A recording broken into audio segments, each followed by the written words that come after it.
সুপ্রিয় শিক্ষার্থীবৃন্দ, এই মুহূর্তে তোমরা যে যেখান থেকে আমাকে দেখছো সবারই সুস্থতা এবং দীর্ঘায়ু কামনা করছি। আজ আমি আলোচনা করব নবম দশম শ্রেণীর উচ্চতর গণিতের তোমাদের ত্রিকোণমিতি যে বিভাগটা রয়েছে সেই বিভাগের যাবতীয় যত রকমের সূত্র আছে সব সূত্র নিয়ে আমরা এই সূত্রগুলো বিশ্লেষণ করব। এই সূত্রগুলো কিভাবে সহজে মনে রাখা যায় বা এই সূত্রগুলো আসলো কোথা থেকে, এগুলো নিয়ে আজকে আলোচনা করব। তো তোমরা ইতিপূর্বে আমার হয়তো ত্রিকোণমিতির সূত্র নিয়ে জেনারেল ম্যাথের ত্রিকোণমিতির যে সূত্রগুলো সেগুলো নিয়ে আমি একটা পার্ট আপলোড করেছি, হয়তো সেটা দেখেছো। না দেখলে সেটা আগে দেখে নিবা, তারপরে এটা দেখবা। ঠিক আছে? তো বেসিক গুলো আমি আসলে সেখানে আলোচনা করেছি। আজকে আমি হায়ার ম্যাথের জন্য যে সব প্রয়োজন সেই সূত্রগুলো নিয়ে আলোচনা করব।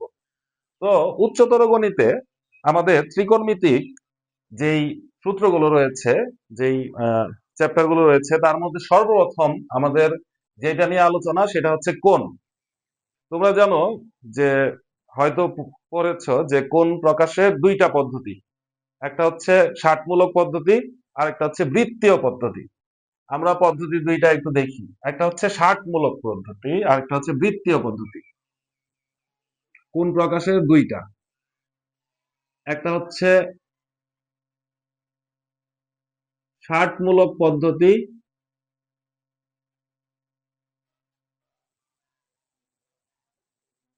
আর একটা হচ্ছে বৃত্তীয় পদ্ধতি।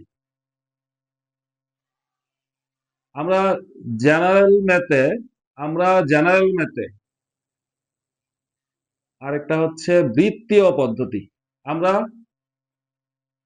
জেনারেল ম্যাথে যখন ত্রিকোণমিতিক সূত্র নিয়ে আলোচনা করেছি তখন আমরা মূলত ষাটমূলক পদ্ধতিতে কোণগুলো নিয়ে আলোচনা করেছি, যে 30 ডিগ্রি, 60 ডিগ্রি, 90 ডিগ্রি, হ্যাঁ, 45 ডিগ্রি। এই যে ডিগ্রি, ডিগ্রি হিসেবে যে মাপা হয় সেটাই আসলে ষাটমূলক পদ্ধতি। আর বৃত্তীয় পদ্ধতি, এটা হচ্ছে যখন রেডিয়ানে মাপা হয়, কোণকে যখন রেডিয়ানে মাপা হয়। তো ষাটমূলক পদ্ধতি নিয়ে আমি প্রথমে বিস্তারিত আলোচনা করব। ষাটমূলক পদ্ধতিতে আমাদের এই যে ষাট, ষাট মানে কি 60, এই ষাট ষাট করে ভাগ করা হয় এই বিষয়গুলোকে। যেমন হচ্ছে আমাদের সংখ্যা পদ্ধতি কি, দশমিক সংখ্যা পদ্ধতি না, এখানে 10 10 করে ভাগ করা হয় না। তো ষাটমূলক পদ্ধতি হচ্ছে ষাট ষাট করে ভাগ করা হয়, এটা অনেক প্রাচীন একটা পদ্ধতি। তো এই ষাটমূলক পদ্ধতিতে আমাদের একক হচ্ছে ডিগ্রি। আর ডিগ্রি থেকে ডিগ্রির চেয়ে ছোট হচ্ছে মিনিট। 60 মিনিট, এই 60 মিনিট, 60 মিনিটকে এইভাবে একটা দাগ দিয়ে লেখা হয়। এত মিনিট সমান হচ্ছে আসলে 1 ডিগ্রি কোণের ক্ষেত্রে। তারপর আবার 60 সেকেন্ড, 60 সেকেন্ডে হয় 1 মিনিট। ঠিক আছে? আমরা ওই যে দশমিক সংখ্যা পদ্ধতিতে করছি না, যে আহ, কিলোমিটার, তারপরে হেক্টোমিটার, ডেকামিটার, হ্যাঁ, মিটার, এরকম একটা থেকে আরেকটা এককে যখন যাই আমরা তখন কি করি, 10 দিয়ে গুণ করি। কিলোমিটার থেকে হেক্টোমিটারে গেলে 10 দিয়ে গুণ, হেক্টোমিটার থেকে ডেকামিটারে গেলে 10 দিয়ে গুণ, ডেকামিটার থেকে মিটারে গেলে 10 দিয়ে গুণ। তো এখানে ডিগ্রি থেকে যখন তুমি মিনিটে যাবা তখন 60 দিয়ে গুণ করতে হবে। 1 ডিগ্রি সমান হচ্ছে 60 মিনিট, 1 মিনিট সমান হচ্ছে 60 সেকেন্ড। ঠিক আছে? এটা উদাহরণ দিলে আরো ক্লিয়ার হবা। তো এই 60 কেন আসলো এটা আমি আগে দেখাই। হ্যাঁ, 60 কেন আসলো? প্রাচীন কালে এই যে সমবাহু ত্রিভুজ, তোমরা সমবাহু ত্রিভুজ চেনো না? অবশ্যই চেনো। যে ত্রিভুজের প্রতিটা বাহু সমান সেইটাই হচ্ছে সমবাহু ত্রিভুজ। এটা একটা সমবাহু ত্রিভুজ, প্রত্যেকটা বাহু সমান এবং প্রত্যেকটা কোণ সমান। দেখো এই কোণগুলাও সমান হয় এবং সেইগুলা কত হয়, এক একটা 60 ডিগ্রি করা হয় না? তিন কোণের সমষ্টি 180 ডিগ্রি, তাহলে প্রত্যেকটা সমান মানে কি প্রত্যেকটা 60 ডিগ্রি করে। হ্যাঁ, তো প্রাচীন কালে এটাকে খুবই স্ট্যান্ডার্ড একটা ত্রিভুজ চিন্তা করা হতো। হ্যাঁ, 60 ডিগ্রি, প্রতিটা কোণ 60 ডিগ্রি হবে এবং সেটা সমবাহু ত্রিভুজ হবে। দেখো এটার সাথে বৃত্তের একটা সম্পর্ক আছে, খেয়াল করো। এরকম 6টা ত্রিভুজ যদি আমরা আঁকি, এটা আঁকলে হবে না, 6টা ত্রিভুজ, এই ধরো এটা মেজারমেন্ট দিয়ে আঁকা কঠিন, এরকম করে 6টা ত্রিভুজ যদি আমরা আঁকি, এটা আরেকটু অ্যাঙ্গেল করে দিতে হবে। ঠিক আছে? এই ধরো, দেখো জিনিসটা কি হয়, এই একটা সমবাহু ত্রিভুজ, এইখানে একটা সমবাহু ত্রিভুজ, তো এখানে একটা সমবাহু ত্রিভুজ, এখানে একটা সমবাহু ত্রিভুজ, এখানে একটা সমবাহু ত্রিভুজ, এখানে একটা সমবাহু ত্রিভুজ। যদিও পারফেক্ট হয় নাই, তবে মনে করে নাও যে এটাই পারফেক্ট। এইটাও সমবাহু ত্রিভুজ, এইটাও, এইটাও, এটাও, এটাও, এইটাও। তাহলে কি 6টা সমবাহু ত্রিভুজ হয়েছে না এখানে? হ্যাঁ, 6টা সমবাহু ত্রিভুজ। তাহলে দেখো যে এইটা কত, 60 ডিগ্রি, এটাও 60, 60, 60 কত, 120, সাথে আরো 60 ডিগ্রি কত, 180, এই পাশে 180, তার মানে কি টোটাল কি 360 ডিগ্রি না? তো এই সমবাহু ত্রিভুজকে এইভাবে বিভিন্ন কাজে লাগানো হতো, সেটা নিয়ে আমরা আজকে আলোচনা করব না। তো এই 60 খুবই গুরুত্বপূর্ণ একটা জিনিস ছিল। হ্যাঁ, তো এটাই হচ্ছে 60মূলক পদ্ধতি। তো আমরা এই 60মূলক পদ্ধতিতে যে শিখলাম যে মিনিট, তারপরে হচ্ছে সেকেন্ড, এই এককগুলা কিভাবে আসবে, এই এককগুলা তোমাদের কখন কাজে লাগবে। তোমাদের 8.1-এ দেখবো যে অনেক ধরনের অঙ্ক দেওয়া আছে, সেখানে তোমাকে ধরো যে বললো যে আহ সহজ একটা দিয়ে উদাহরণ দেই, বললো যে 10 ডিগ্রি, 10 ডিগ্রি, তারপরে দিল যে 30 মিনিট 15 সেকেন্ড, এই কোণকে ডিগ্রিতে প্রকাশ করো। সবগুলাকে ডিগ্রিতে প্রকাশ করব, এটাকে ডিগ্রিতে প্রকাশ করো,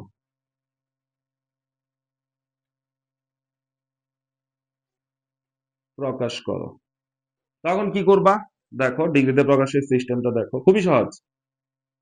30 মিনিট 15 সেকেন্ড, তুমি কি করবা, এই তিনটাকেই, তিনটা, এটা তো ডিগ্রি আছেই, এটা ডিগ্রি থাকলো। দেখো তো তুমি যদি মিনিটকে ডিগ্রি বানাইতে চাও, তাহলে আমাদের 60 দিয়ে ভাগ করা উচিত না? 60 দিয়ে ভাগ করা উচিত, তাহলে ডিগ্রি হয়ে যাবে। হ্যাঁ, এই 60 দিয়ে ভাগ করলা, ডিগ্রি হয়ে গেল। তারপরে সেকেন্ড, সেকেন্ডকে যদি তুমি ডিগ্রি বানাইতে চাও, তাহলে কি দিয়ে ভাগ করা উচিত? সেকেন্ডকে একবার যদি 60 দিয়ে ভাগ করো তাহলে মিনিট হবে, আবার যদি 60 দিয়ে ভাগ করো ডিগ্রি হবে না? তার মানে সেকেন্ডকে তোমার 2 বার 60 দিয়ে ভাগ করতে হবে, 60 × 60 বা 3600 দিয়ে ভাগ করতে হবে, তাহলে কি হয়ে গেল, ডিগ্রি হয়ে গেল। দেখো তিনটাই ডিগ্রি হয়ে গেছে না? এবার তুমি ক্যালকুলেশন করে যোগ করে দিবা, এটা কাটো, যে কত হয়, এটা দিয়ে এটা ভাগ করলে 0.5 হবে।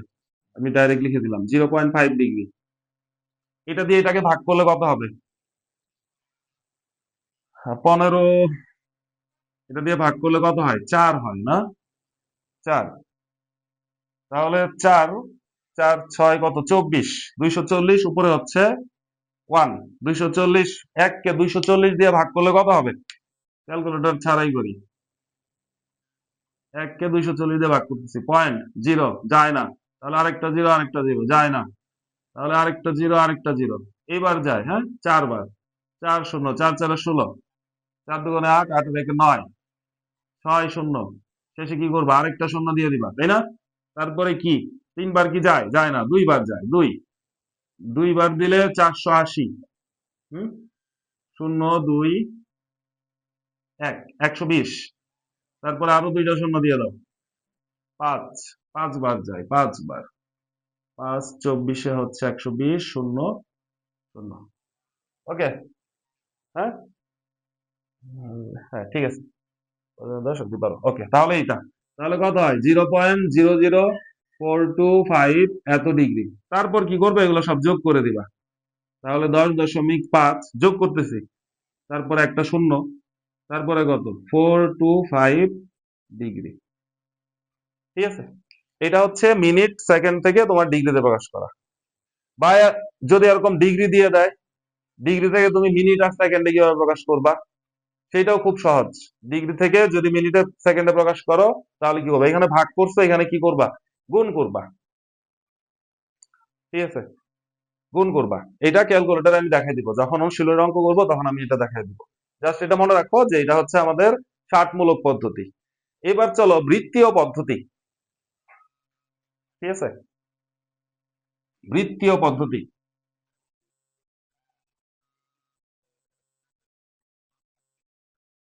বৃত্তীয় পদ্ধতি, 60মূলক পদ্ধতি ক্লোজ। এবার হচ্ছে বৃত্তীয় পদ্ধতি, 60মূলক পদ্ধতি আর হচ্ছে বৃত্তীয় পদ্ধতি কি, সার্কুলার মেথড, হ্যাঁ, সার্কুলার সিস্টেম। তো সার্কুলার সিস্টেম এইটাতে বৃত্তীয় পদ্ধতি প্রথমে আমাদের, এখন আমরা কি দেখলাম, ডিগ্রি কোণ দেখলাম না, এখন দেখবো আমরা রেডিয়ান কোণ। রেডিয়ান কোণ, রেডিয়ান কোণটা কি জিনিস?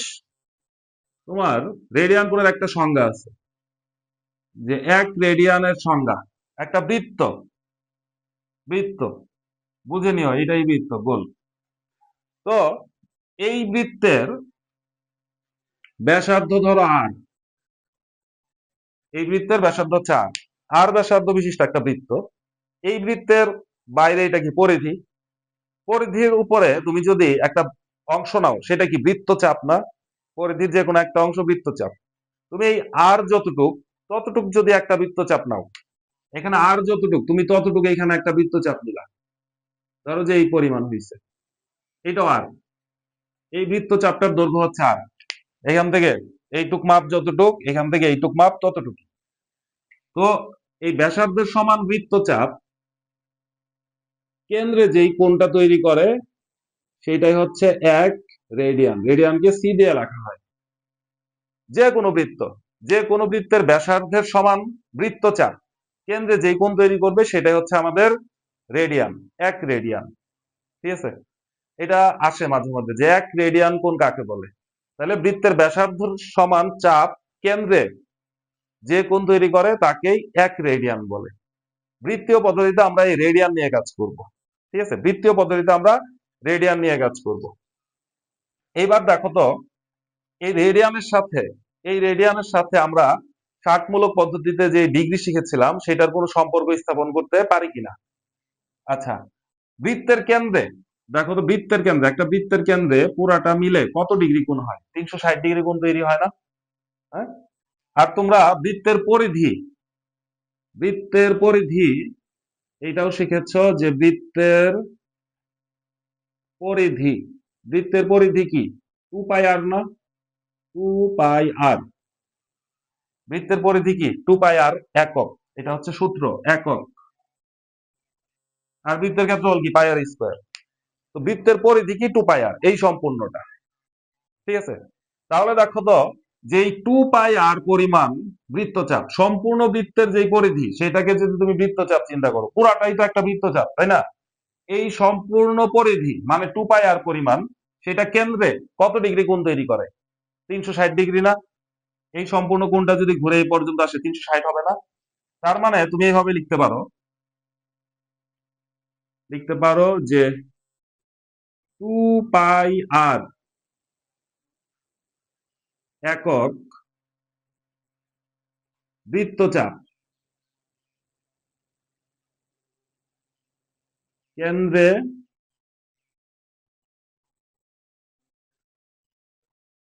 তৈরি করে, তৈরি করে বা উৎপন্ন করে, একই কথা। 2 পাই আর একক বৃত্তচাপ মানে সম্পূর্ণ পরিধি সমান বৃত্তচাপ কেন্দ্রে তৈরি করে কত ডিগ্রি কোণ? 360 ডিগ্রি কোণ না? হুম, এই পাশেরটা একটু মুছে দেই। এটা হচ্ছে বৃত্তের পরিধি, এই বৃত্তের পরিধির পরিমাণ, বৃত্তের পরিধি এইখানে লিখে দিই, বৃত্তের পরিধি 2 পাই আর। ঠিক আছে, তাহলে 2 পাই আর একক বৃত্তচাপ কেন্দ্রে তৈরি করে 360 ডিগ্রি, এটাই তো তৈরি করে। তাহলে এখান থেকে আমরা ঐকিক নিয়ম, ছোটবেলায় ঐকিক নিয়ম শিখেছি না, যে এক একক বৃত্তচাপ কেন্দ্রে তৈরি করে কত হবে? 360, নিচে কত? 2 পাই আর চলে আসবে না? 2 পাই আর ডিগ্রি। তাহলে এই যে এখানে আর পরিমাণ, আর একক বৃত্তচাপ কেন্দ্রে তৈরি করে কত ডিগ্রি কোণ? 360, যেহেতু আর তাহলে গুণ হয়ে যাবে না? গুণ আর, নিচে কি 2 পাই আর, এত ডিগ্রি। আর আর কাটা যায় না? 2 দিয়েও তো এটাকে কাটতে পারো, কত হয়? 180। তাহলে কি পাচ্ছ তুমি? 180/পাই ডিগ্রি, 180/পাই ডিগ্রি। তাহলে এই যে আর ব্যাসার্ধ মানে বৃত্তের ব্যাসার্ধ, আমরা কি জানি? আর পরিমাণ বৃত্তচাপ মানে ব্যাসার্ধের সমান বৃত্তচাপ কেন্দ্রে কত, কত রেডিয়ান কোণ তৈরি করে? 1 রেডিয়ান। আর এইখান থেকে আমরা ঐকিক নিয়মে পেলাম যে আর একক বৃত্তচাপ কেন্দ্রে তৈরি করবে এত ডিগ্রি। তার মানে 1 রেডিয়ান যেই কথা, এত ডিগ্রি একই কথা না? তো এইখান থেকে আমরা বলতে পারি, সুতরাং 1 রেডিয়ান সমান আসলে কত? 180/পাই ডিগ্রি। ঠিক আছে? 1 রেডিয়ান সমান হচ্ছে 180/পাই ডিগ্রি। তুমি কি করতে পারো? দুই পাশে পাই দিয়ে যদি গুণ করো বা এই পাই যদি এই পাশে নিয়ে আসো, তাহলে আরেকটা জিনিস লেখা যায় যে এই যে পাই রেডিয়ান সমান হচ্ছে কত? 180 ডিগ্রি। এটা আমাদের খুব কাজে দিবে, হ্যাঁ? পাই রেডিয়ান হচ্ছে 180 ডিগ্রি। পাই/2 রেডিয়ান তাহলে কত হবে? 90 ডিগ্রি, 90 ডিগ্রি। পাই/4 কি হবে? 45 ডিগ্রি। বুঝছো? পাই/3 কি হবে? 60 ডিগ্রি। পাই/6 কি হবে? 30 ডিগ্রি। তো আমরা ত্রিকোণমিতিতে জেনারেল ম্যাথে যেমন ডিগ্রি দিয়ে আমরা মান বের করছি, এখন আমরা এই পাই নিয়ে আলোচনা করব। ঠিক আছে? 90 ডিগ্রি আর লিখবো না, লিখবো পাই/2। ঠিক আছে? 45 ডিগ্রি না লিখলে আমরা লিখবো পাই/4। তারপরে 60 ডিগ্রি না লিখে আমরা কি লিখবো? পাই/3। 30 ডিগ্রি না লিখে আমরা কি লিখবো? পাই/6। হ্যাঁ, এটা মনে রাখতে হবে এখন থেকে, হায়ার ম্যাথে এগুলো মনে রাখতে হবে। তাহলে পাই রেডিয়ান সমান কি? 180 ডিগ্রি। তুমি এটা যদি ঘুরায় লেখো, যদি এটা ঘুরায় লেখো, আরেকটা কথা লেখো যে 1 ডিগ্রি, তাহলে 1 ডিগ্রি সমান কত রেডিয়ান? 1 ডিগ্রি সমান পাই/180, এত রেডিয়ান না?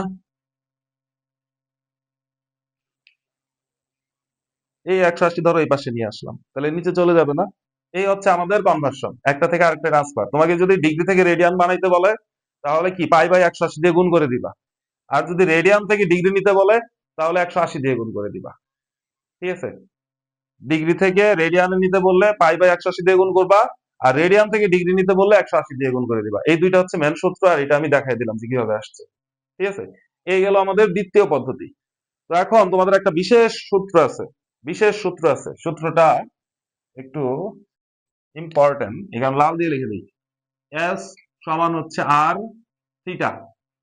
এই সূত্র দিয়ে আমাদের অঙ্ক করতে হবে, এই সূত্র দিয়ে এসএসসি তে অঙ্ক আসে। হ্যাঁ, এই সূত্রটা একটু দেখাই দিই যে এস সমান আর থিটা কিভাবে আসে।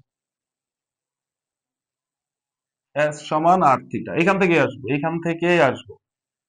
এস সমান হচ্ছে আর থিটা। এটা এটা মুছি, দেখে যাচ্ছে ভালো বৃত্ত আঁকা যায় কিনা। এস সমান আর থিটা। একটা বৃত্ত আগেরটার মতোই হয়েছে। একটা বৃত্ত আমরা মনে করে নিই যে এই বৃত্তটার সাথে এই বৃত্তটার ব্যাসার্ধ আর, রেডিয়াস আর। এই বৃত্তের উপরে এইটুক হচ্ছে একটা বৃত্তচাপ এবং এইটার দৈর্ঘ্য হচ্ছে এস। আর কেন্দ্রে যে কোণ তৈরি করছে সেটা হচ্ছে থিটা। এখানে তো আর বৃত্তচাপ তো আর নেই, নাই এস নিয়ে নিছি, যে কোনো একটা পরিমাণ। তো এই এস পরিমাণ বৃত্তচাপ কেন্দ্রে হচ্ছে থিটা পরিমাণ কোণ তৈরি করেছে। হ্যাঁ, এটা আমরা ধরে নিলাম, এবং সেই বৃত্তটার ব্যাসার্ধ 4। এদের মধ্যে এখন আমরা সম্পর্ক স্থাপন করব। ঠিক আছে? আচ্ছা, দেখো তো আমরা এর আগে আমরা কি দেখছিলাম? এই যে আর পরিমাণ ব্যাসার্ধ কেন্দ্রে কতটুকু কোণ তৈরি করে? আমরা রেডিয়ানের সংজ্ঞা থেকে আমরা দেখছিলাম না যে, এখানেই লিখি যে আর একক, আর একক বড় করে লিখি না, আর একক বৃত্তচাপ কেন্দ্রে তৈরি করে কতটুকু কোণ তৈরি করে? 1 রেডিয়ান না? 1 রেডিয়ান, 1 রেডিয়ান কোণ, কোণটা উপরে লিখে দিলাম। তাহলে আর একক বৃত্তচাপ কেন্দ্রে তৈরি করে 1 রেডিয়ান কোণ। এটা তো আমরা জানি রেডিয়ান কোণের সংজ্ঞা অনুযায়ী। তাহলে এইখান থেকে আর একক যদি এতটুক তৈরি করে, তাহলে দেখো তো 1 একক বৃত্তচাপ কেন্দ্রে তৈরি করবে কত? 1/r রেডিয়ান কোণ না? ঠিক আছে? 1/r রেডিয়ান কোণ।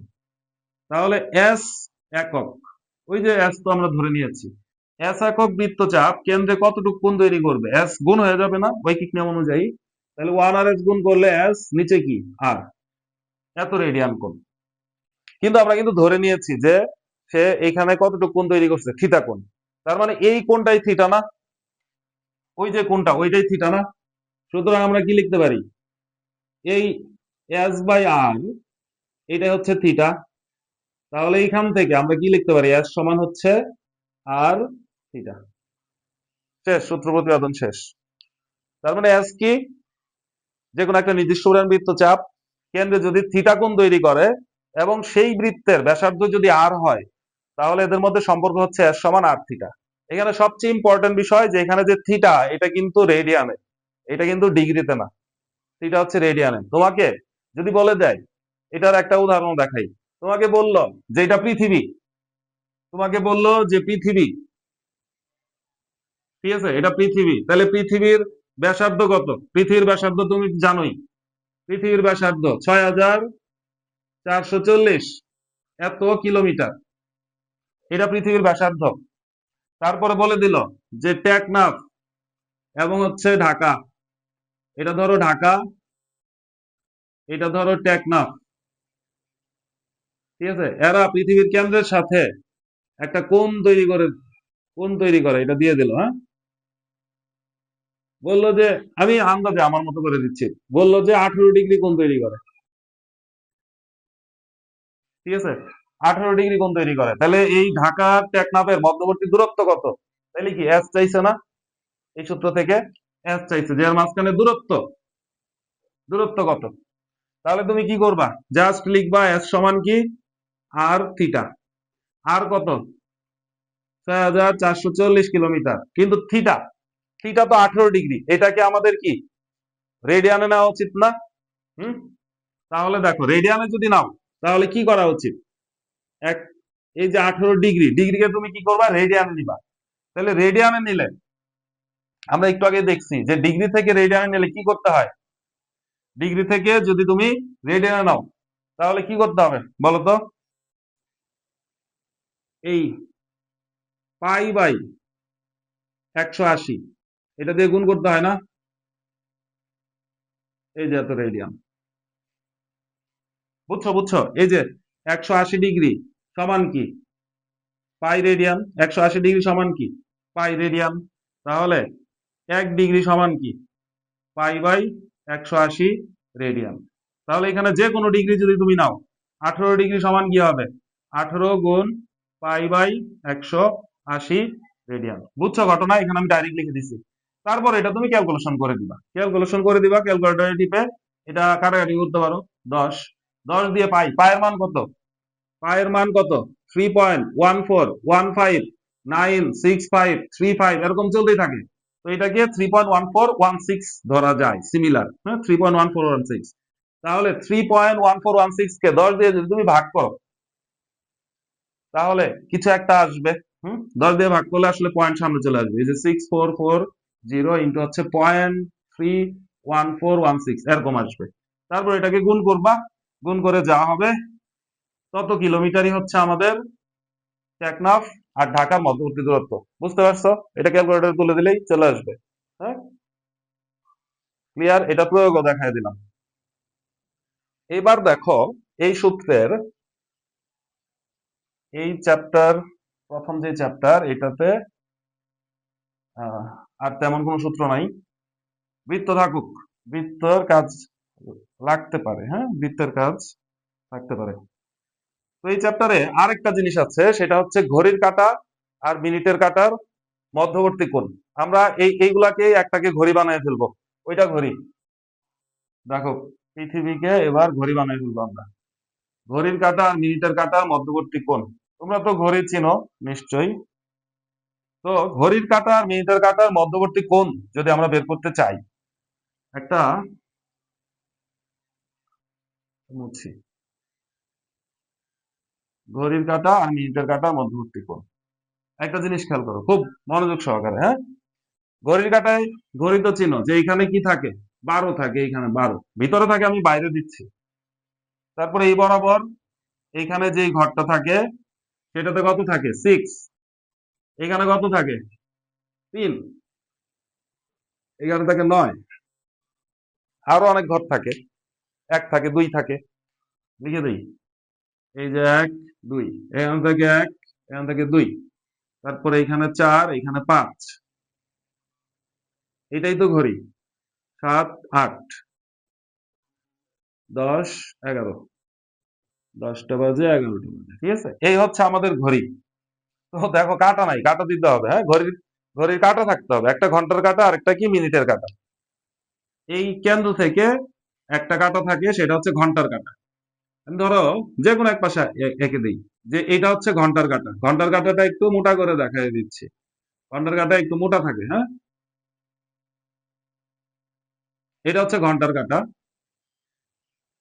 আর একটা ধরো মিনিটের কাঁটা, মিনিটের কাঁটা, এই যে এখানে মিনিটের কাঁটা দিয়ে দিই, 3টা বাজাইছি তো, তাহলে 3টা বাজলে মিনিটের কাঁটা ঠিক এই বরাবর থাকবে না, এই হচ্ছে আমাদের মিনিটের কাঁটা। আরেকটা সেকেন্ডের কাঁটা থাকে, হ্যাঁ, আরেকটা সেকেন্ডের কাঁটা থাকে, কিছু ঘড়িতে সেকেন্ডের কাঁটা থাকে না। তো ধরো আরেকটা সেকেন্ডের কাঁটা আছে, এরকম। তো আমাদের এই নবম দশম শ্রেণীর জন্য সেকেন্ডের কাঁটার কোনো হিসাব তোমাদের করতে হবে না, শুধুমাত্র মিনিটের কাঁটা আর ঘন্টার কাঁটার মধ্যবর্তী কোণ নির্ণয়ের কিছু অঙ্ক আছে। তো সেকেন্ডের কাঁটা বাদ। এবার দেখো একটা ঘড়ি, খেয়াল করো তো, এই ঘড়ি তো একটা বৃত্ত না, সার্কুলার শেপ, তাহলে এই ঘড়ির ঘন্টার কাঁটা 12 ঘন্টায় কতটুকু ঘুরে? 360 ডিগ্রি ঘুরে না? 12 ঘন্টায় এই 12 থেকে যখন ঘোরা শুরু করবে, এটাকে আমরা আহ মূল বিন্দু প্রসঙ্গ কাঠামো ধরে নিব, এটা হচ্ছে প্রসঙ্গ কাঠামো, এটা হচ্ছে প্রসঙ্গ বিন্দু বা প্রসঙ্গ কাঠামো, ফিজিক্সে তোমরা দেখেছো যে প্রসঙ্গ বিন্দু এইটা, হ্যাঁ, এটা হচ্ছে রেফারেন্স পয়েন্ট, এটা হচ্ছে রেফারেন্স পয়েন্ট বা প্রসঙ্গ বিন্দু, বা এটা হচ্ছে মূল বিন্দু, ঠিক আছে। তো এই রেফারেন্স পয়েন্ট ধরো 12, 12 থেকে শুরু হয়ে 12তে যাবে, তাহলে ঘন্টার কাঁটা এখান থেকে শুরু হয়ে এই পর্যন্ত যায়, তার মানে কি 12 ঘন্টায় সে কত ডিগ্রি কোণ ঘুরে? 360 ডিগ্রি। মিনিটের কাঁটা সে এখান থেকে ঘুরে এখানে আসে 60 মিনিট, একবার ঘুরলেই তো 60 মিনিট হয়, তাই না? প্রতিটা করে কিন্তু 5 মিনিট করে, একবার ঘুরলে 60 মিনিট, তাহলে মিনিটের কাঁটা সম্পূর্ণ একবার ঘুরতে সময় যায় 60 মিনিট, তার মানে 60 মিনিটে সে ঘুরে কত ডিগ্রি? 360 ডিগ্রি, ঠিক আছে।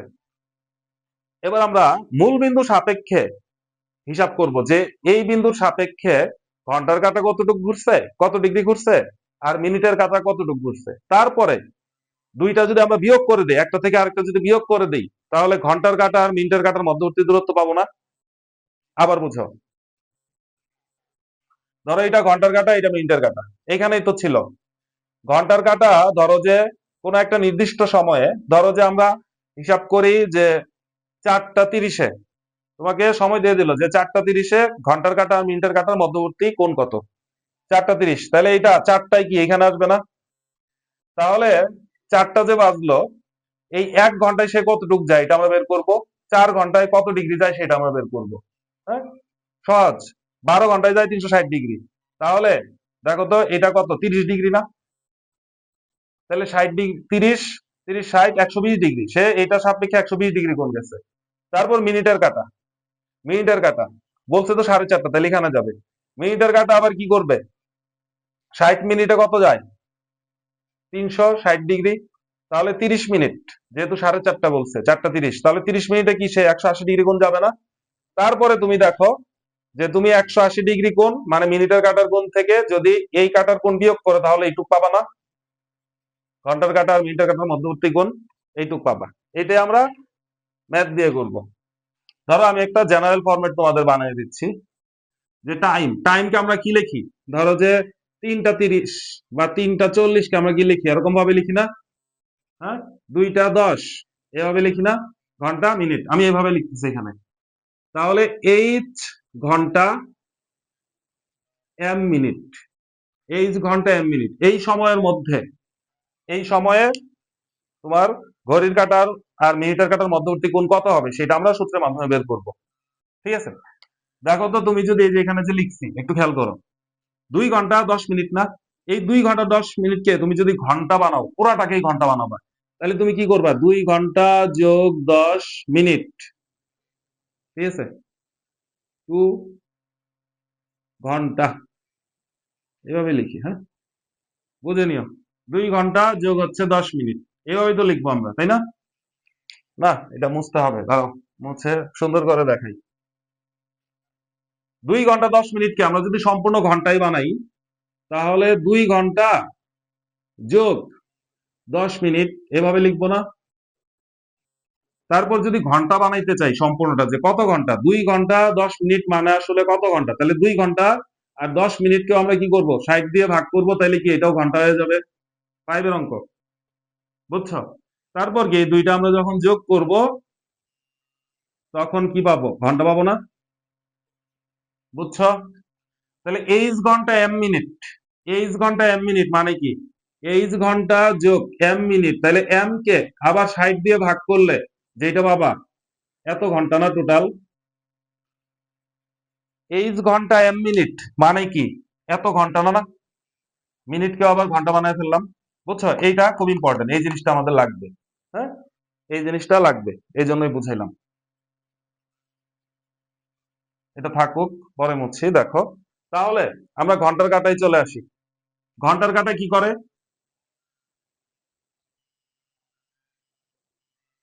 ঘন্টার কাটা, ঘন্টার কাটা, ঘন্টার কাটায় কি করে, 12 ঘন্টায়, 12 ঘন্টায় যায় লিখি, হ্যাঁ, কম কথা হয়ে যাবে, 12 ঘন্টায় যায়। 12 ঘন্টায় কতটুক যায়, 360 ডিগ্রি যায় না, 360 ডিগ্রি। তাহলে 1 ঘন্টায় যাবে কতটুক, 360 ভাগ হচ্ছে 12, এত ডিগ্রি। ডট ডট দিয়ে দিই, এখানে বাংলা লিখে ডট ডট দিয়ে দিই, ডিগ্রি। হ্যাঁ? এটা দিয়ে এটা ভাগ করা যায় না, ভাগ করলে কত হয়, 30 হয়। তাহলে 1 ঘন্টায় 30 ডিগ্রি যায়। তাহলে ঘন্টা, এই যে এইচ ঘন্টা এম মিনিট মানে কি, এত ঘন্টা না, এইচ ঘন্টা এম মিনিট মানে কি, এত ঘন্টা না। তাহলে এখানে দেখো, এইচ প্লাস এম বাই 60 এত ঘন্টায় যাবে, গুণ করে দিতে হবে না, ঐকিক নিয়মে করতেছি। তাহলে 30-এর সাথে এটা গুণ হয়ে যাবে, হ্যাঁ, 30 গুণ হচ্ছে এইচ প্লাস এম বাই 60 এত ডিগ্রি। এটাকে একটু ক্যালকুলেশন করতে পারো, এটার সাথে এটা গুণ করো, তাহলে 38 প্লাস এটাকে এটাকে দিয়ে যখন গুণ করবা, এইটা গুণ এইটা, দেখো তো 60 আর এটা কাটা যাবে না, 30 দিয়ে 60 কে কাটলেও তো 2 না। তাহলে উপরে হচ্ছে আমার এম আর নিচে হচ্ছে 2, এত ডিগ্রি। তাহলে এতটুকু কোন গেছে কে, ঘন্টার কাটা না, ঘন্টার কাটা এত ডিগ্রি কোণ অতিক্রম করেছে প্রসঙ্গ কাঠামো থেকে, বা 12 যেই ঘর সেইখান থেকে। এবার মিনিটের কাটারটা বের করি।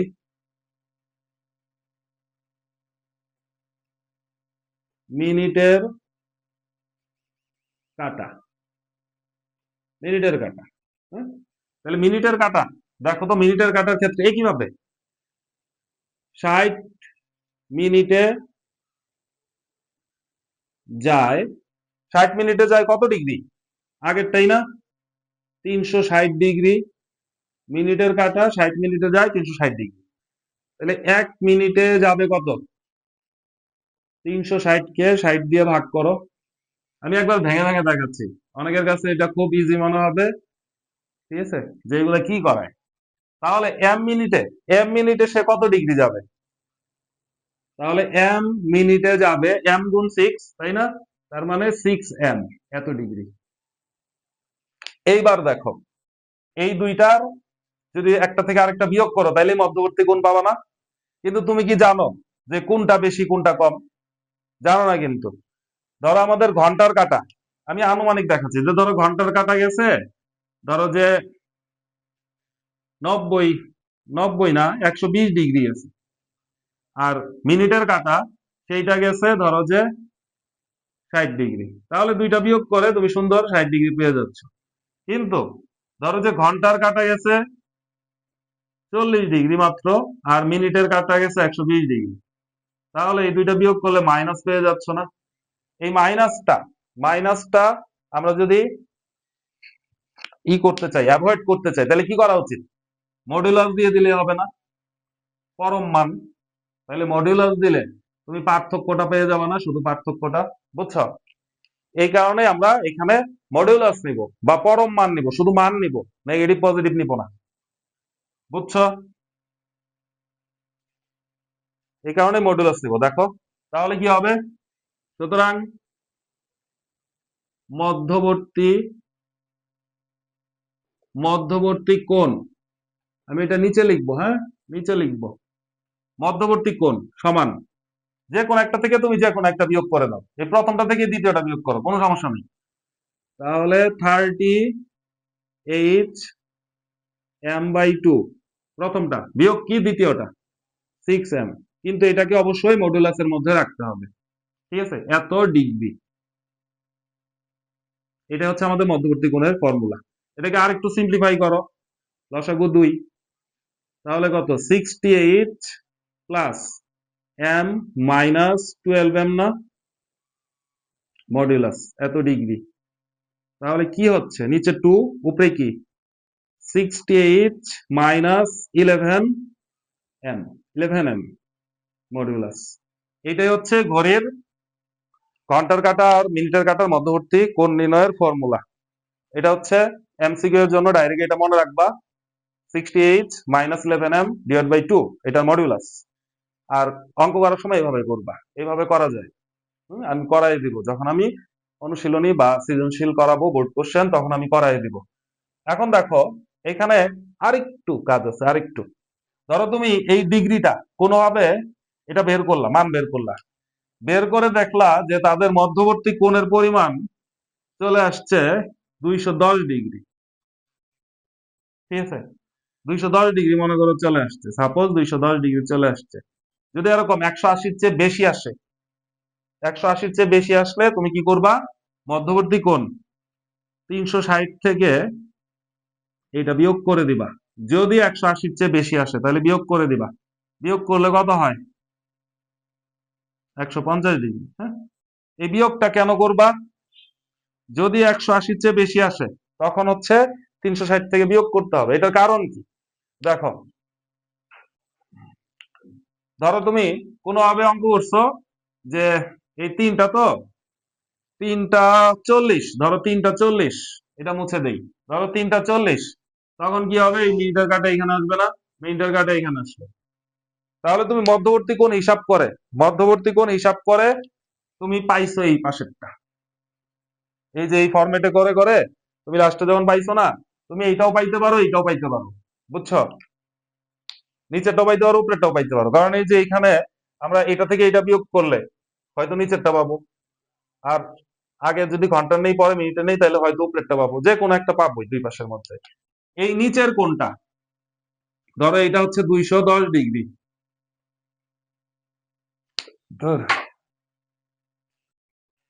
এই কোণটা ধরো যে 210 ডিগ্রি, এই যে উপরের কোণটা 210 ডিগ্রি, তাহলে এটা কি তাদের মধ্যবর্তী কোণ। মধ্যবর্তী কোণ সবসময় শর্টকাট হতে হয়, এই যে এই পাশেরটা নিতে হবে, হ্যাঁ এই যে এই পাশেরটা নিতে হবে। এই কারণেই তুমি যদি এই পাশের কোণটা বের করতে চাও, তুমি হিসাব করে পেয়ে গেছো 210 ডিগ্রি, কিন্তু 210 ডিগ্রি হবে না, মধ্যবর্তী কোণ হবে এইটা, আর এটা কি হবে পুরাটা কি 360, 360-এর মধ্যে এইটুক যদি 210 হয় তাহলে এই বাকিটুক কি হবে 150 ডিগ্রি হবে, দুইটা মিলে 360। এই কারণে মধ্যবর্তী কোণ যদি 180 ডিগ্রির চেয়ে বড় হয় তখন আমাদের কি করতে হবে, 360 থেকে বিয়োগ করতে হবে, ঠিক আছে। এ হচ্ছে ঘড়ির কাঁটা, আর হচ্ছে ঘড়ির কাঁটা না, ঘড়ির কাঁটা, ঘড়ির ঘন্টার কাঁটা আর মিনিটের কাঁটার মধ্যবর্তী কোণ নির্ণয়ের সম্পূর্ণ ফরম্যাট। হ্যাঁ, খুব ক্লিয়ার থাকতে হবে, এটা এটা খুবই ইম্পর্টেন্ট। এবার আসো আমরা যে কোণের মান নির্ণয় শিখছিলাম না, কোণের বিভিন্ন মান নিয়ে কাজ করছিলাম না গত পার্ট 1-এ জেনারেল ম্যাথের ত্রিকোণমিতিক যেই সূত্রগুলো দেখেছিলাম, সেইখানে আমরা সাইন 30 ডিগ্রি, তারপর হচ্ছে 45 ডিগ্রি, 60 ডিগ্রি, 90 ডিগ্রি এইসব কোণের মান বের করছিলাম না। তো এখন আমরা হায়ার ম্যাথে চতুর্ভাগ নিয়ে কাজ করব।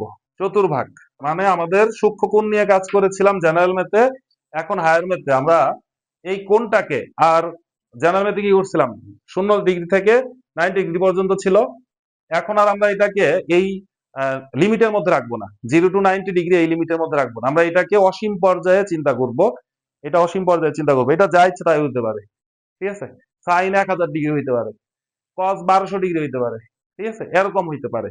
তো যখন আমরা এই বিভিন্ন চতুর্ভাগে চিন্তা করব তখন কিভাবে চিন্তা করতে হবে আমি সেটা একটু দেখাই। চতুর্ভাগ, কোয়াড্রেন্ট, চতুর্ভাগ, ঠিক আছে? এটা হচ্ছে এক্স অক্ষ, আর লম্বা যেটা সেটা হচ্ছে ওয়াই অক্ষ। আমি চতুর্ভাগটা একটু সুন্দর করে আঁকার চেষ্টা করি, দেখি পারা যায় কিনা। এক্স অক্ষ, এই এক্স অক্ষ, এই হচ্ছে আমাদের ওয়াই অক্ষ, তারপরও একটু বাঁকা হইছে, বুঝে নিও। হ্যাঁ, এক্স অক্ষ আর হচ্ছে ওয়াই অক্ষ, খেয়াল করো এই অক্ষের কাজ কি। এগুলো আমরা গ্রাফ করছি, জেনারেল ম্যাথও করছো, 8-7ও তোমরা দেখছো এই ধরনের গ্রাফ, কিন্তু চতুর্ভাগ দেখো নাই। এটা হচ্ছে এক্স অক্ষ, তাহলে এইদিকে কি এক্স প্রাইম, এখানে ওয়াই, তাহলে এখানে কি ওয়াই প্রাইম। তার মানে এক্স এর মান এখানে ধনাত্মক, এইদিকে কি ঋণাত্মক, ওয়াই এর মান উপরে ধনাত্মক, নিচে কি ঋণাত্মক। হ্যাঁ, এখন দেখো আমরা যখন জেনারেল ম্যাথে করেছি তখন কোণ ছিল শুধু এইখানে 0 ডিগ্রি থেকে 90 ডিগ্রির মধ্যে। আমরা এখন এই কোণটাকে আর এর ভিতর রাখবো না, আমরা এই কোণটাকে বিভিন্ন কোয়াড্রেন্টে নিয়ে আসার চেষ্টা করব। দেখো কিভাবে। আমি প্রথমে একটা ত্রিভুজ আঁকি।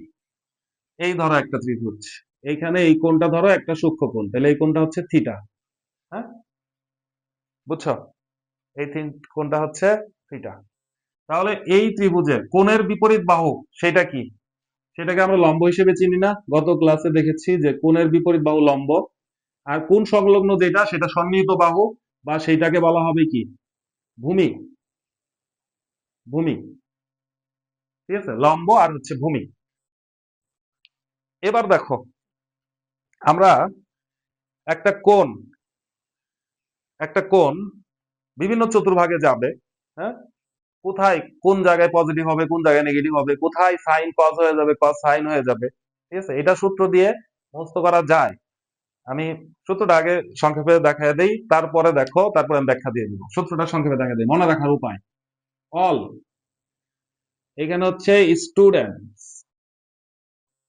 All students take, all students take care, ঠিক আছে? এই সেন্টেন্স দিয়েই মনে রাখা যায়, all students take care. All মানে কি, এখানে তোমার যে 6টা ত্রিকোণমিতিক অনুপাত ছিল, sine cos sec cosec tan cot, সবগুলাই এখানে পজিটিভ।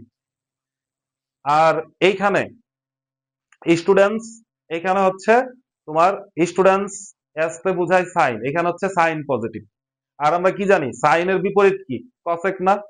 সাইন সমান হচ্ছে 1/কসেক, তাহলে কসেক সমান 1/সাইন, তাহলে এখানে যেহেতু সাইন পজিটিভ তাহলে এখানে কসেকও পজিটিভ। আর টেক মানে কি, টি তে বোঝায় ট্যান, তাহলে এইখানে ট্যান পজিটিভ, আবার হচ্ছে কট, ট্যানের বিপরীত কট সেটাও পজিটিভ। কেয়ার, এটা বোঝায় কজ, তাহলে এখানে কজ পজিটিভ, কজের বিপরীত সেক সেটাও পজিটিভ। হুম, বুঝছো? এগুলা কিন্তু চতুর্ভাগ, এই যে এটা হচ্ছে প্রথম চতুর্ভাগ বা ফার্স্ট কোয়াড্রেন্ট, চতুর্ভাগ বা ফার্স্ট কোয়াড্রেন্ট। এটা হচ্ছে দ্বিতীয় চতুর্ভাগ, দ্বিতীয় চতুর্ভাগ বা সেকেন্ড কোয়াড্রেন্ট। এটা হচ্ছে তৃতীয় চতুর্ভাগ, ঠিক আছে? তৃতীয় চতুর্ভাগ বা থার্ড কোয়াড্রেন্ট, এটা হচ্ছে চতুর্থ চতুর্ভাগ, চতুর্ভাগ বা ফোর্থ কোয়াড্রেন্ট। হ্যাঁ, তো এইটা দিয়ে মনে রাখতে পারো, অল স্টুডেন্টস টেক কেয়ার, কে কোথায় পজিটিভ, ঠিক আছে? এইভাবে আসলে তোমাদের কোন দেখানো দরকার ছিল, আগে কোন দেখাই যে কোথায় কোন চতুর্ভাগে কখন কোন কোন যাবে। ধরো তোমার বললো যে 230 ডিগ্রি, এই কোনটা কোন চতুর্ভাগে অবস্থিত? 230 ডিগ্রি, খেয়াল করো তো, এখান থেকে এটা কি 90, 90 কত, 180, 180 আর এখানে কত 90, 270 হয়ে যায় না? তাহলে 180-র সাথে আর যদি 50 যোগ করো তাহলে এখানে আসে না? তাহলে এটাকে আসলে রাখা যায় এরকম যে 180 ডিগ্রি যোগ হচ্ছে 50 ডিগ্রি, তাই না? তার মানে এটা কোথায় আসলো, এখান থেকে 180 আসলো আরো 50, তার মানে তৃতীয় চতুর্ভাগে না? তাহলে এটার অবস্থান হচ্ছে তৃতীয় চতুর্ভাগে। হ্যাঁ, তৃতীয় চতুর্ভাগ। এটাকে অবশ্যই এই ফরম্যাটে লেখা হয়, যে 180 লিখছো না, এটাকে লেখা হয় 2 ইন্টু 90 ডিগ্রি প্লাস হচ্ছে 50 ডিগ্রি।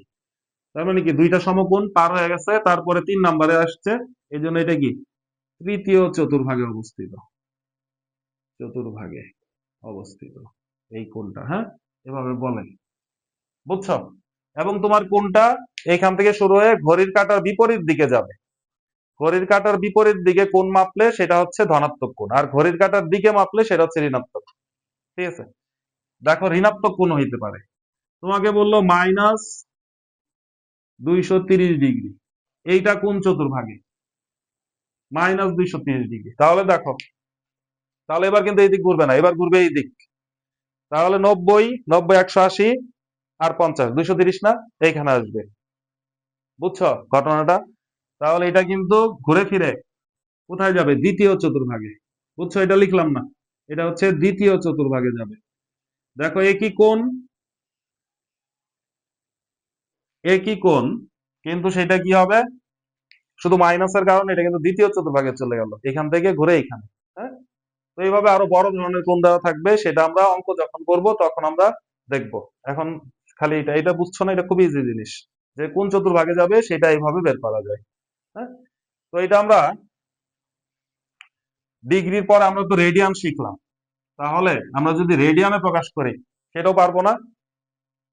হ্যাঁ, দেখো রেডিয়ানে যদি লিখি তাহলে কি হবে?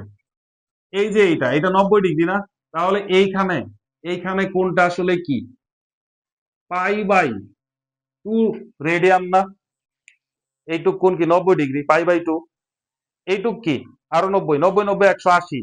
তাহলে এইখানের কোণটা আসলে পাই কোণ না যখন এখানে আসবে?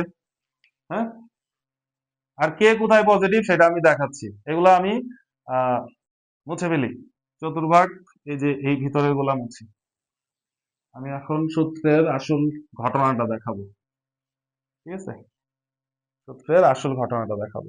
এই চতুর্ভাগ সহ মুছলাম, এটা মনে রাখতে হবে, প্রথম, দ্বিতীয়, তৃতীয়, চতুর্থ। হ্যাঁ, তাহলে এই কোণটা কত? পাই।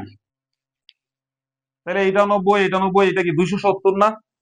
270 ডিগ্রি। তাহলে এই কোণটার মানে কত? এই কোণটা হচ্ছে পাই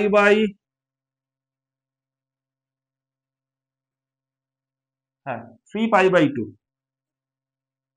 3 পাই/2 না, মানে এই যে 3 × পাই/2, পাই/2 মানে 90, তাহলে তিনটা 90, 3 পাই/2 গুণ করে একসাথে লিখছি। বুঝছো? আর এই পাশে যখন আসবে তখন সেটা কি 2 পাই হয়ে যাবে, মানে একবার ঘুরে যখন আসবে তখন সেটা 2 পাই হবে না? তাহলে এটা হচ্ছে 2 পাই। ঠিক আছে, তো এই জিনিসগুলো আমরা একটু দেখবো যে আসলে কিভাবে চেঞ্জ হয়, ত্রিকোণমিতিক অনুপাতগুলো কিভাবে চেঞ্জ হয়, নেগেটিভটা পজিটিভ হয়, পজিটিভটা নেগেটিভ হয়, সূত্রও দেখবো আমরা,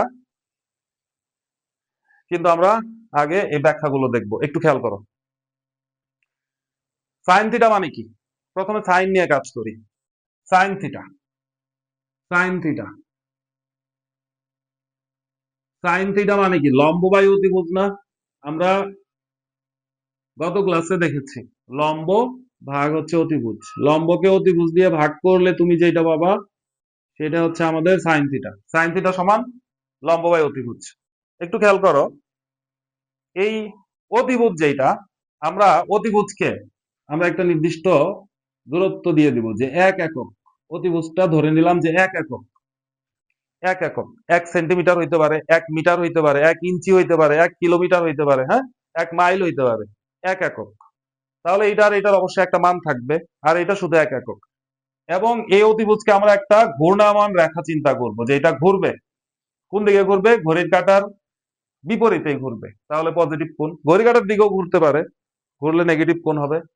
তো এইটা আমাদের ঘূর্ণায়মান একটা রেখা। ঠিক আছে, এবং সেই রেখাটার কতটুকু নিচ্ছি আমরা? 1 একক। হ্যাঁ, 1 একক নিয়েছি। তাহলে দেখো তো, উপরে কি লম্ব আর নিচে অতিভুজ, মানে 1 একক না? তাহলে 1 দিয়ে যদি ভাগ করো শুধুমাত্র তুমি লম্ব পাবো না? তাহলে সাইন থিটা মানে শুধু লম্ব। কস থিটা, ভূমি বাই অতিভুজ। ভূমি, আমরা জানি কস থিটা সমান কি? ভূমি বাই অতিভুজ। তাহলে উপরে কি? ভূমি। অতিভুজ কি 1 একক, আমরা তো ধরে নিচ্ছি 1 একক, তাহলে এটা সমান কি ভূমি না? cos থিটা সমান হচ্ছে ভূমি, এই দুইটা জানলেই হবে। তার মানে সাইন থিটা মানে কি লম্ব, আর লম্ব মানে কি এই ত্রিভুজটা এক্স অক্ষ থেকে কতটুকু উপরে আছে। সাইন থিটা মানে এই ত্রিভুজটা এক্স অক্ষ থেকে কতটুকু উপরে আছে, লম্ব যতটুকু তার মানে ততটুকু উপরে আছে। আর cos থিটা মানে কি এই ত্রিভুজটা ওয়াই অক্ষ থেকে কতটুক ডানে আছে, ভূমি যতটুক ততটুক ডানে আছে। শুধু এইটাই মাথার ভিতরে গেঁথে নাও যে সাইন থিটা মানে কতটুকু উপরে আছে আর cos থিটা মানে কতটুক ডানে আছে। ঠিক আছে, সাইন থিটা সমান কতটুকু উপরে আছে, cos থিটা মানে কতটুক ডানে আছে। এইবার দেখো সাইন থিটা তো আমরা জানলাম, ধরো আমরা বের করব sine 90 degree plus theta. 90 degree plus theta তার মানে 90 ডিগ্রি মানে কি পাই/2, এটাই তো 90 ডিগ্রি প্লাস থিটা। ঠিক আছে, এটা সমান কি হবে দেখো, sine 90 degree plus theta 90 degree plus theta. তাহলে এই কোণটা যদি আমরা আঁকতে যাই, দেখো তো এখান থেকে এটা 90 ডিগ্রি প্লাস থিটা যদি ঘুরে, তার মানে এইটুক মানে 90, সাথে আবার কি এইটুক কোণ, তাহলে এখানে আসবে না এই ত্রিভুজটা। এই ত্রিভুজটা 90 ডিগ্রি প্লাস থিটা হইলে এই জায়গায় চলে আসবে না? হ্যাঁ, এই যে এরকম জায়গায় চলে আসবে না? দেখো তো এই যে এইটুক আমরা থিটা দিলাম এটার সাথে এই পুরাটা, তাহলে এই কোণটা কত 90 ডিগ্রি প্লাস থিটা। বুঝছো ঘটনা? এই ত্রিভুজটা 90 ডিগ্রি প্লাস থিটা ঘুরাইছি, তাহলে এই ত্রিভুজটা এখানে চলে আসছে না, অতিভুজটা এখানে চলে আসছে। এইবার দেখো সাইন থিটা মানে কি কতটুক উপরে আছে, এই ত্রিভুজটা কি উপরে আছে, উপরেই তো আছে, এক্স অক্ষ থেকে তো উপরে আছে, কিন্তু কতটুক উপরে আছে দেখো তো, মূল ত্রিভুজ যতটুক ডানে ছিল এই ত্রিভুজটা ততটুকু উপরে আছে না? আমাদের এই মূল যে ত্রিভুজ সেইটা যতটুক ডানে ছিল, মানে এটার ভূমি যতটুক, এইখানে এই 90 ডিগ্রি প্লাস থিটাতে এই ত্রিভুজটা ততটুকু উপরে আছে না? আর যতটুকু উপরে আছে সেটাই তো সাইন থিটা, তাই না? তাহলে কতটুকু উপরে আছে, মূল ত্রিভুজ যতটুকু ডানে ছিল তার মানে কতটুকু উপরে আছে, ভূমির সমান না? ভূমির সমান উপরে আছে না? আর ভূমির সমান উপরে থাকা মানে কি, ভূমি মানে কি cos থিটা না? বুঝছো ঘটনা? এই কারণে এখানে সাইন 90 ডিগ্রি প্লাস থিটা সমান হচ্ছে cos থিটা হয়ে যায়। বুঝছো? ঠিক আছে, এইবার দেখো আবার ঠিক সেম সাইন, ধরো যে আমরা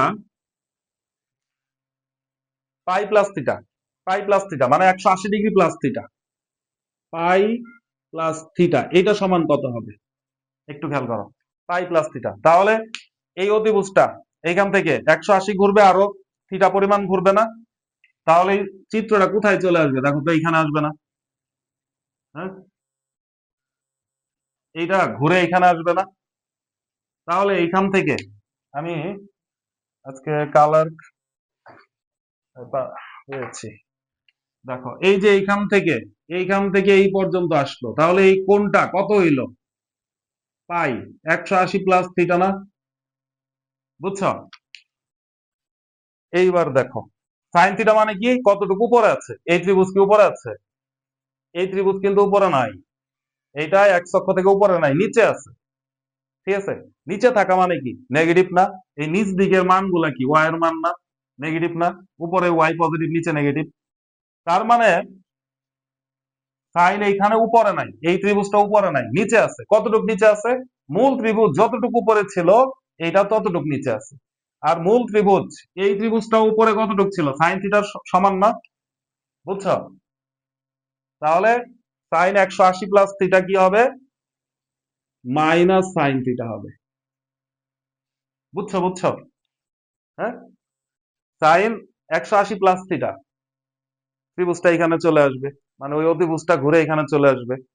তাহলে এইখানে আসার পর কি হবে, এই ত্রিভুজ সাইন থিটা মানে কতটুকু উপরে আছে, এই ত্রিভুজ কি উপরে আছে? উপরে নাই তো, এটা তো নিচে। কতটুকু নিচে, মূল ত্রিভুজ যতটুকু উপরে ছিল এইটা ততটুকু নিচে, মানে ওইখানে যে সাইন থিটা এখানে হচ্ছে সেটাই কিন্তু নেগেটিভ। বুঝছো? এই কারণেই সাইন 180 প্লাস থিটা সমান হচ্ছে নেগেটিভ সাইন থিটা হয়ে যায়। এই কারণে এটা সাইনের ঘর না, সাইনের ঘর এটা না। ওই যে দেখো 90 ডিগ্রি প্লাস থিটা এখানে আসছিল, সাইন পজিটিভই ছিল। কিন্তু কি হইলো, 90 ডিগ্রি প্লাস থিটা দেখে কস থিটা হয়ে গেল, কো ফাংশন হয়ে গেল। আরেকটা চতুর্থ চতুর্ভাগে নিয়ে যাই।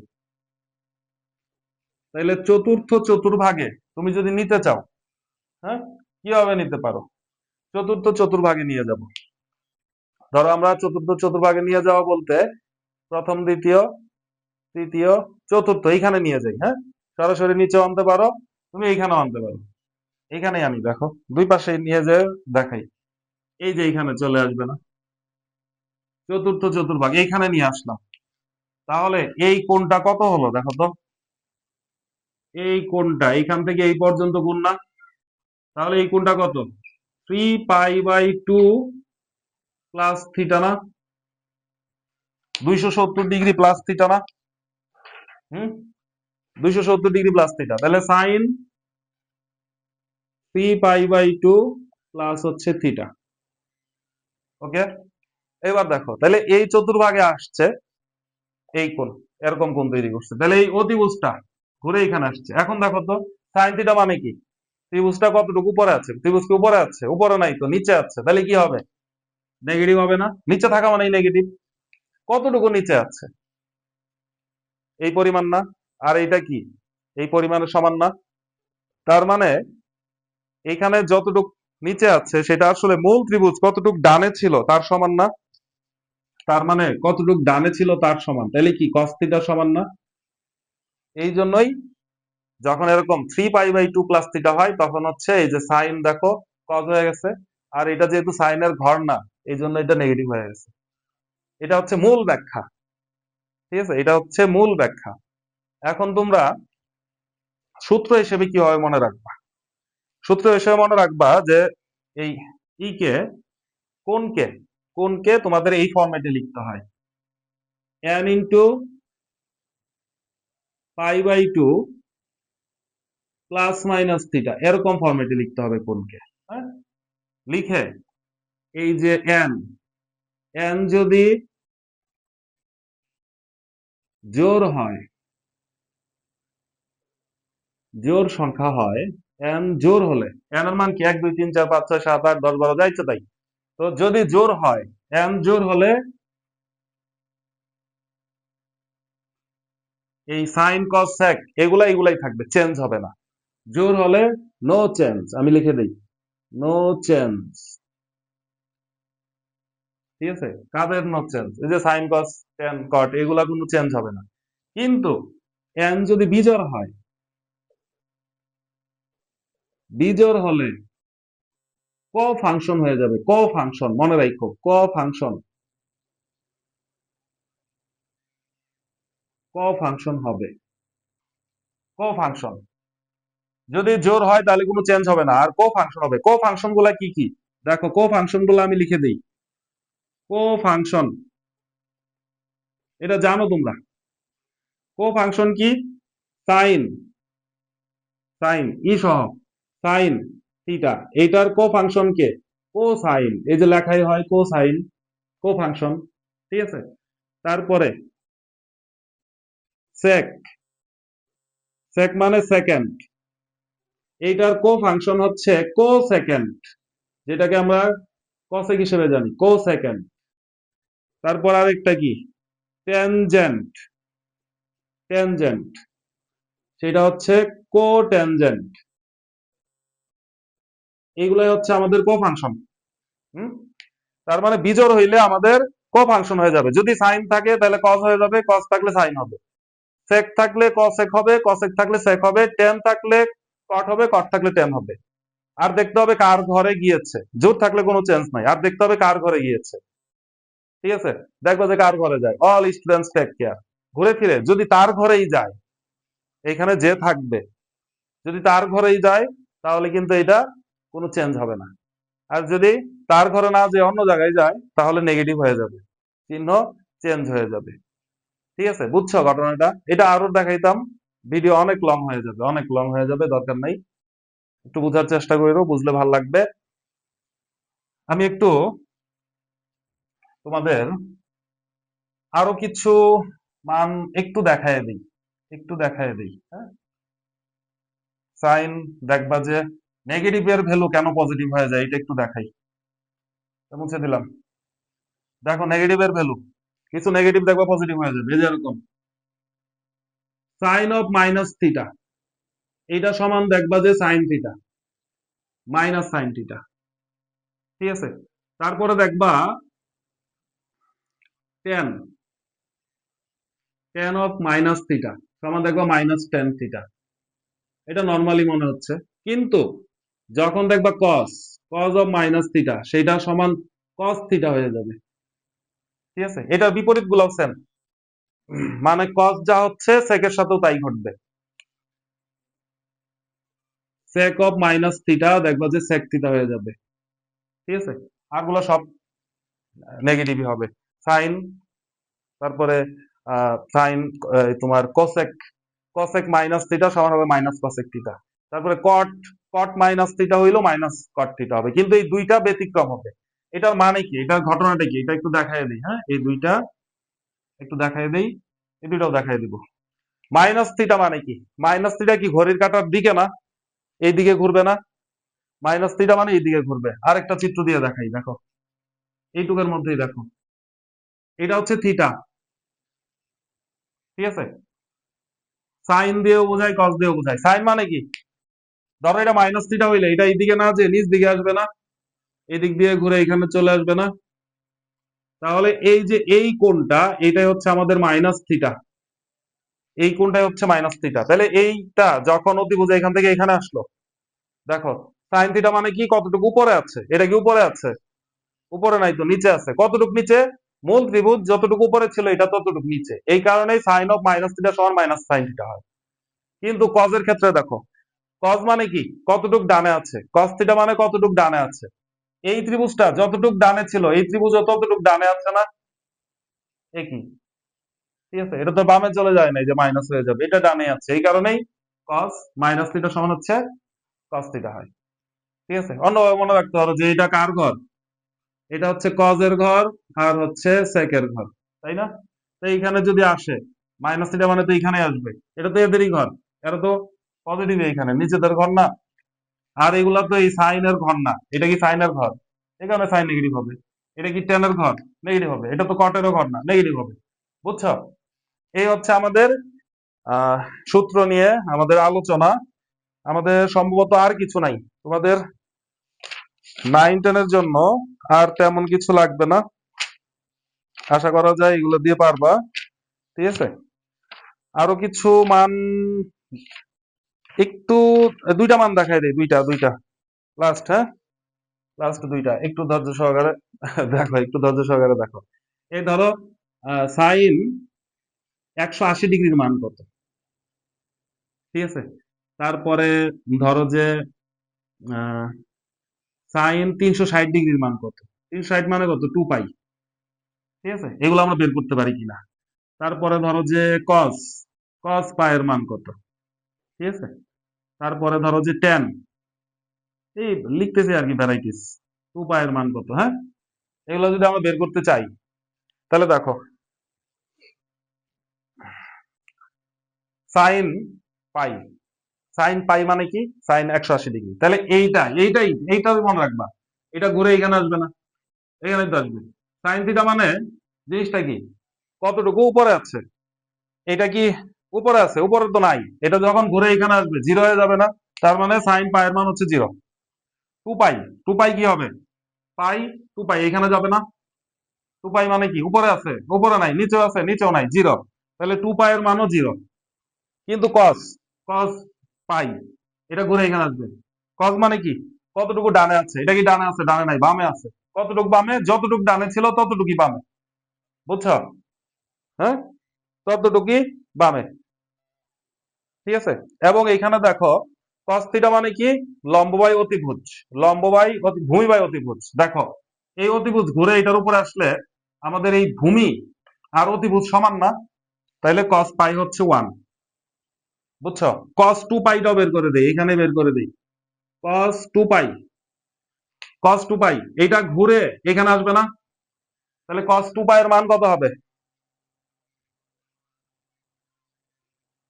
ও এইখানে আরেকটা ভুল করে ফেলছি, এটা -1 হবে, -1, খেয়াল করো, তারা ওরা করতে যে ভুলে গেছে। কস পাই মানে কি, এটা ঘুরে এখানে আসলো, ঠিক আছে। তাহলে এখানে আসলে এই অতিভুজ, এই কসটা কি, ভূমি বাই অতিভুজ, ভূমি বাই অতিভুজ, ভূমিও যা অতিভুজও তাই না, ঠিক আছে। কিন্তু এটা কি কস থিটা মানে কি, কতটুকু ডানে আছে, এটা কি ডানে আছে নাকি, এই পাশে যখন আসবে তখন এটা বামে আছে না, কতটুকু বামে, মূল ত্রিভুজ যতটুকু ডানে ছিল, এই কারণে এখানে আসলে এটা মাইনাস হয়ে যাবে, ঠিক আছে, -10 কস 2 পাই। তাহলে কস 2 পাই ঘুরে আবার এখানে যাবে, তাহলে ডানেই তো আছে, তাহলে প্লাস, এবং অতিভুজ আর ভূমি সমান, এই কারণে এটা হবে 1, ঠিক আছে। ওকে, লম্ব বাই অতিভুজ, ভূমি বাই অতিভুজ। এখানে আরেকটা জিনিস, সাইন থিটা হচ্ছে লম্ব বাই অতিভুজ, সাইন থিটা হচ্ছে লম্ব বাই অতিভুজ, লম্ব হচ্ছে 0, হ্যাঁ এটা ঠিক আছে, এগুলো সব ঠিক আছে।